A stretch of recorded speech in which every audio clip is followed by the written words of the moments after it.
Peace be with you. Separation of church and state is one of the governing principles of the political setups of the United States government. And although we hear that phrase often, seldom are we told what the founding fathers actually thought about this and what they meant by this. It is my hope in this video to show you what the earliest U.S. presidents thought about religion and its necessity, and to clarify this statement so we can understand what was actually meant by this. I'll start with George Washington. In his farewell address in 1796, he talked about religion and morality. He said, "Of all the dispositions and habits which lead to political prosperity, religion and morality are indispensable supports." So he says, of all the habits that lead to political prosperity, religion and morality are indispensable, right? So this is not an atheist by any means of imagination. He said, "In vain would that a man claim the tribute of patriotism who should labor to subvert these great pillars of human happiness, these firmest props of the duties of men and citizens.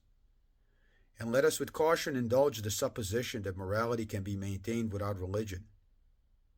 Whatever may be conceded to the influence of refined education on minds of peculiar structure, reason and experience both forbid us to expect that national morality can prevail in exclusion of religious principle." So George Washington said, basically, don't think that higher education can preserve morality. He says you cannot preserve morality without religion.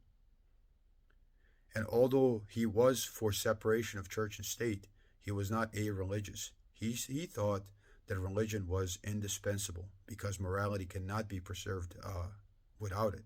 And he's right. He's right. You can have highly educated people who are corrupt as hell. All education does is teaches you how to make a living. It is religion that teaches you to improve yourself and how to live. The second U.S. president, John Adams, said something similar. He said, "Because we have no government armed with power capable of contending with human passions unbridled by morality and religion, avarice, ambition, revenge, or gallantry would break the strongest cords of our Constitution as a whale goes through a net. Our Constitution was made only for a moral and religious people. It is wholly inadequate to the government of any other." He understood that without morality you cannot have liberty. If you don't have morality, then you're going to be scared of your neighbor. And if all of you are scared of each other, then you are going to give power to someone else to protect you from each other. And once you give power to somebody, you no longer have liberty. Somebody is ruling over you. And the more power you give them, the less free you are. So morality is essential for liberty, and religion is essential for morality because it teaches us to improve ourselves as a matter of religious dedication. But what religion? Did the founding fathers intend that Christianity should be the guiding religion of our country?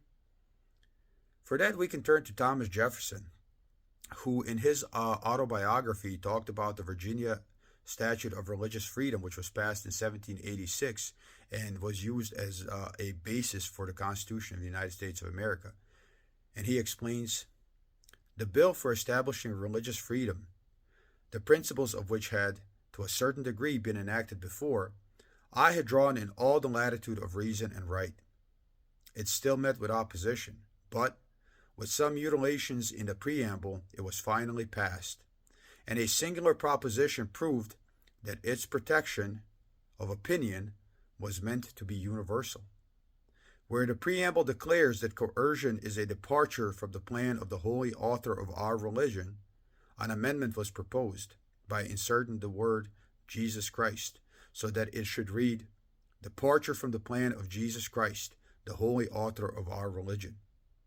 The insertion was rejected by a great majority, in proof that they meant to comprehend within the mantle of its protection the Jew and the Gentile, the Christian and the Muslim, the Hindu and infidel of any denomination.